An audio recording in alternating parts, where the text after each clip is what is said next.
Buenas noches, compañeras.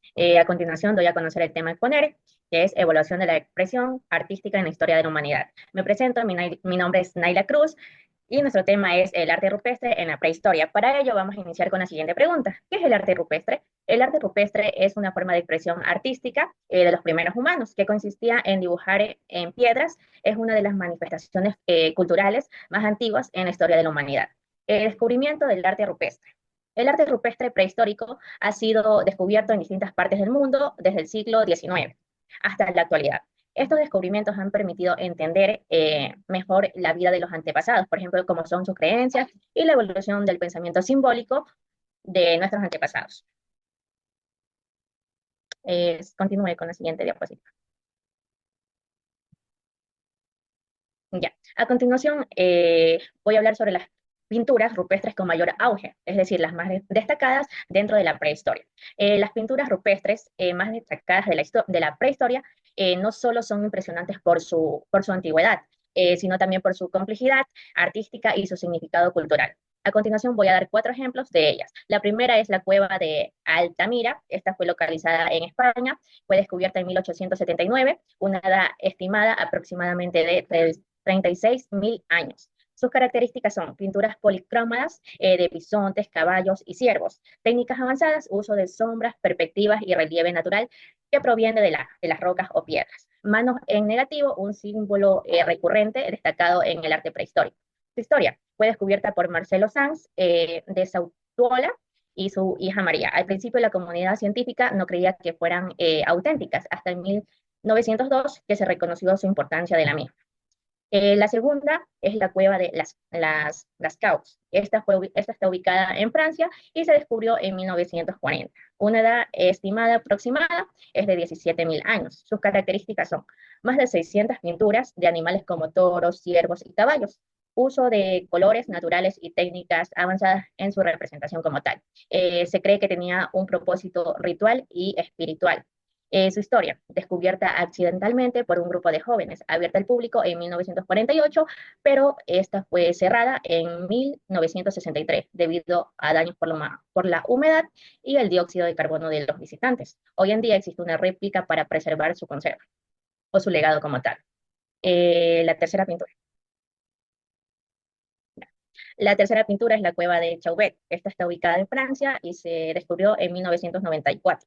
Una edad estimada aproximada de 32.000 años a 36 años aproximadamente. Las características de esta cueva son representaciones de animales con pocos comunes en el arte rupestre, como son, ya en este caso ya no son los caballos, sino que son rinocerontes, leones, incluso osos. Pinturas en color negro en su nivel de detalle impresionante. Uso de perspectiva y sombreado. Su historia fue descubierta por Jean-Marie Chauvet y su equipo. Su datación evolucionó el estudio del arte rupestre, ya que es una de las más antiguas, bueno, más reconocidas. La cuarta y la última cueva es la Cueva del Castillo, que esta está ubicada en España y se descubrió en el año 1903. La estimada aproximada es de 40.800 años y sus características son dos, manos en negativo y discos rojos hechos con pigmento soplado. Se cree que fueron realizadas por los primeros Homo sapiens en Europa o incluso por neandertales.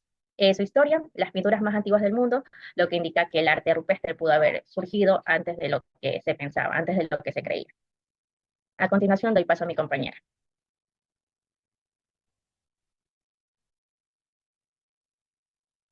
Bueno, mi nombre es Roxana Tomás Malavé y yo les voy a hablar sobre los materiales y las técnicas de las pinturas rupestres. Se dice que son materiales que por sus propiedades físicas y químicas, dependiendo de su capacidad de reflexión o absorción, modificaron que el color era igual al de la luz. Se puede englobar también en dos grandes tipos de pigmentos, como puede ser el orgánico, que son los vegetales y de animales, y los inorgánicos, en el cual tenemos los minerales, también puede ser en origen natural o bien sintético. El uso de los pigmentos se vincula con la evolución humana y el surgimiento de nuestras capacidades cognitivas de hace 3.300 millones de años.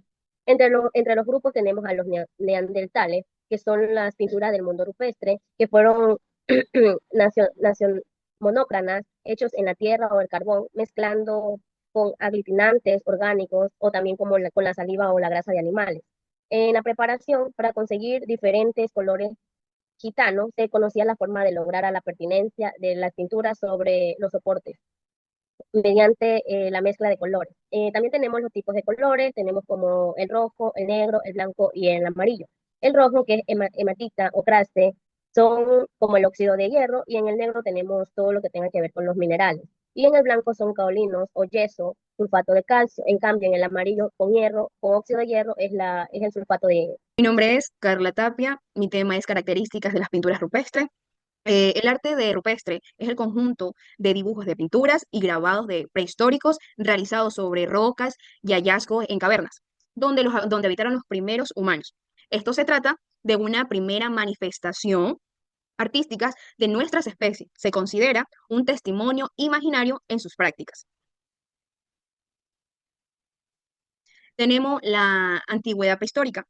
Estos son las primeras manifestaciones rupestres de, desde de lo paleolítico de los años 45.000 antes de Cristo, extendiéndose hasta el neolítico del año 70.000 antes de Cristo en Europa y en África. Hasta ese momento, América y África, estas pinturas fueron la creación de las sociedades de cazadores, que se recolectaron donde habitaban las cavernas y ciertas temporadas. Tenemos la representación de vida silvestre. En ese periodo y en ese lugar se encuentran las pinturas, pero sin embargo es común hallar dibujos en las faunas compartidas y en el espacio del ser humano. Aparecen dibujos como, o sea, el dibujo de bisonte con el caballo, el ciervo, el rinoceronte, etc. El menor de estas medidas también aparecen figuras humanas, en algunos de sus rasgos acompañados de símbolos abstractos. Tenemos las funciones narrativas rituales de imágenes, que las pinturas rupestres pudieron servir de distintas funciones. Por un lado, deberían ser narrados históricamente de las casas grandes como presas, contando sus estrategias, dando información sobre el comportamiento de los animales. Tenemos el uso de materiales de la naturaleza, como son los materiales como la tinta, el pigmento o sea, el pigmento que ellos elaboraban, las pinturas rupestres, con recursos de la naturaleza, como el carbón vegetal, la sangre, la arcilla, la grasa animal y otros minerales. Estos colores obtenidos desde el comunes eran el negro, el rojo, el ocre y el amarillo. Las ubicaciones gráficas diversas, esto se encuentra en todos los continentes, excepto en Antártica, sí, perdón. Esto da pie a entender que las necesidades de expresión y creativa artística son universales. Están en génesis en todas las culturas. Tenemos la importancia del arte rupestre. Esto es importante porque muestra cómo pensaba y vivió el ser humano en la prehistoria. También nos ayuda a entender la evolución de la humanidad. Tenemos el registro de vida de la prehistórica. Esto nos brinda información sobre la fauna, la caza y la interacción social. Tenemos la evolución de los pensamientos humanos. Esto refleja el desarrollo cognitivo y simbólico de las primeras comunidades. Tenemos los patrimonios culturales. Esto ha sido declarado patrimonio de la humanidad. Tenemos las bases para el estudio de evaluación del arte. Esto se convierte en el primer testimonio artístico de la humanidad, incluyendo posteriormente expresiones culturales.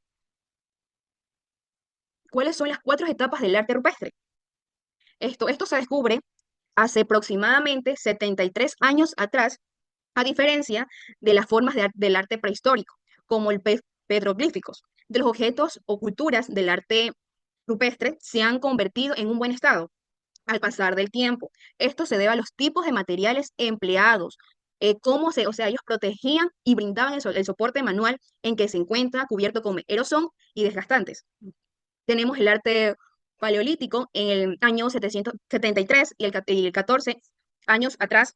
Esto comprende los dibujos prefigurativos, a veces con altos niveles de detalle. Tenemos el arte el arte levantino fue hallado en el arco mediterráneo, en la península de Ibérica y otras regiones como Europa. Tenemos el arte macroesquemático, las características del neolítico. Presentan grandes simulaciones en ciertos estilos de cerámica. Tenemos el arte esquemático, o sea, tiene como finalidad el neolítico, que alrededor de sus 30.000 años atrás se supone y se simplifica que los estilos y las figuras sencillas, o sea, las líneas básicas muy distintas al arte levantino. Esto se sugiere que podría tratarse de signos o algunas indicaciones de la preescritura o ideogramas.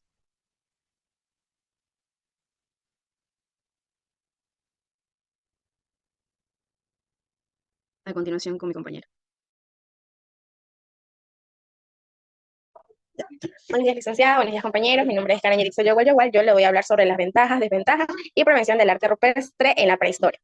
Ya, como ventaja, pues tenemos el valor histórico. Es una ventana al pasado, mostrando las primeras las primeras formas de expresiones humanas, proporcionan información sobre las creencias prácticas y el entorno de las primeras sociedades. En conocimiento sobre orígenes humanos, pues nos ayuda a entender nos ayuda a entender las migraciones humanas y los entornos en los que vivieron. Nos permite descubrir la evolución cultural de nuestros antepasados. En influencias culturales, pues el arte rupestre fue fundamental en la cultura de la prehistoria, sirviendo como una forma de comunicación y expresión para las sociedades antiguas. Eh, en desventajas, pues en las desventajas del arte rupestre, pues falta el valor del mercado, no tienen un valor económico establecido, lo que dificulta la protección legal, no se puede no se puede cuantificar la pérdida de términos monetarios en vandalismo y deterioro, pues el graffiti y otras agresiones causan daños permanentes. Existe una intención de ocultar las pictografías prehistóricas, deterioro cultural, social y ético. Eh, También las pinturas están expuestas a los elementos culturales, lo que causa un deterioro natural. Y en la... Voy a cambiar de página. En la preservación del arte rupestre, pues es un legado para el futuro. La importancia de la conservación es crucial proteger el patrimonio cultural para las futuras generaciones. Se necesitan medidas para la prevención del vandalismo y el deterioro en concienciación humana, disculpe, y educación. Es fundamental educar sobre el valor histórico y cultural del arte rupestre. Fomentar el respeto y la apreciación de este legado, la investigación y documentación, pues se continúa investigando y documentando los sitios del arte rupestre y utilizando la tecnología moderna para así su prevención digital. Y en la colaboración, pues en colaboración entre gobiernos, comunidades locales y expertos para garantizar la protección efectiva.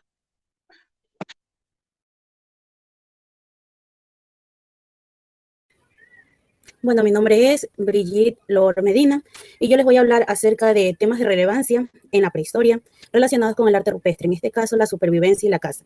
Hablamos de que en la prehistoria la supervivencia era prioridad. Básicamente esto estaba estrechamente o directamente relacionado con el arte.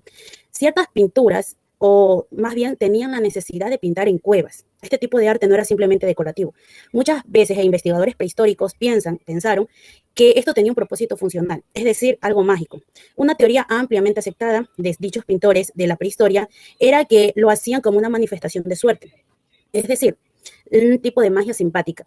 Esto influía bastante en la caza o la supervivencia de ciertas tribus. Es decir, ellos pintaban con cierta influencia para asegurar una caza o captura exitosa. En este tipo de artes destacaban los animales como mamuts, bisontes o caballos, que eran representadas en las paredes. Frecuentemente este tipo de escenas o dinámicas tenían o simulaban un movimiento. Esto se daba a entender que sugería por una representación de vitalidad de los animales. También podemos hablar de lo que son las creencias religiosas y espirituales. Básicamente, la espiritualidad tiene una conexión con la naturaleza en esta época de la prehistoria. Son elementos claves de creencias prehistóricas. Esto influyó mucho en la creación del arte o la creación artística. En la prehistoria se cree que los seres humanos y todos los elementos de la naturaleza, incluidos animales, plantas y seres vivos, piedras, ríos, poseían un tipo de alma o espíritu, es decir, tenía una gran conexión con la espiritualidad.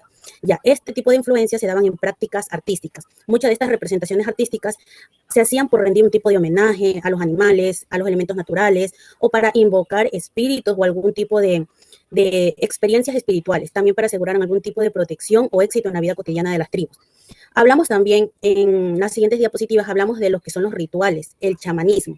Este tipo, bueno, aquí algunos investigadores sostienen una teoría, que este tipo de pinturas o esculturas rupestres en esta época se formaban a través de los rituales chamánicos, que tenían como un tipo de espiritualidad. Este tipo de rituales se organizaban en cuevas o lugares sagrados, con el fin de que se represente una caza de animales exitosa. También se daba también que era natural, es decir, para curar enfermedades, pedir favores a los dioses o simplemente para proteger la tribu. También habían cambios en el entorno y vamos a hablar de uno de los descubrimientos más grandes en esta época, que fue el fuego. En el tiempo de la prehistoria, el descubrimiento del fuego representó un cambio crucial en esta época, porque hablamos de técnicas de supervivencia, como en el desarrollo cultural y artístico. El control del fuego Se estima que se dio entre los primeros seres humanos que lograron controlar el fuego hace aproximadamente 1.5 millones de años.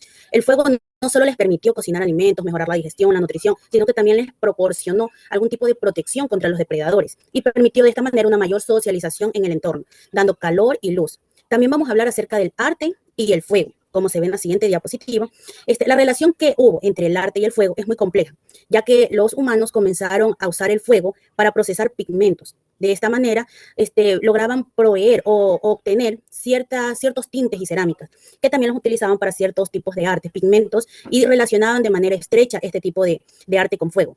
Pero también pudo haber influido mucho en el simbolismo del fuego.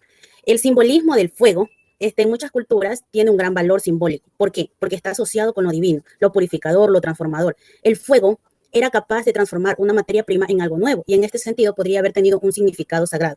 En muchas tribus se decía que el fuego, básicamente en la prehistoria, era como un dios que les permitía obtener grandes cosas como calor, alimentos cocinados. Entonces, en la prehistoria no solo apareció en la cuestión de religión y creencias un solo dios, sino que todo lo que ellos les proporcionaba, vitalidad, fuerza, protección, para ellos estábamos hablando de un dios que tenía poder. Sobre esta época, en la siguiente diapositiva, vamos a poder concluir con todo lo relacionado a esta investigación y con esto le agradecemos a nuestras compañeras y a la licenciada su atención.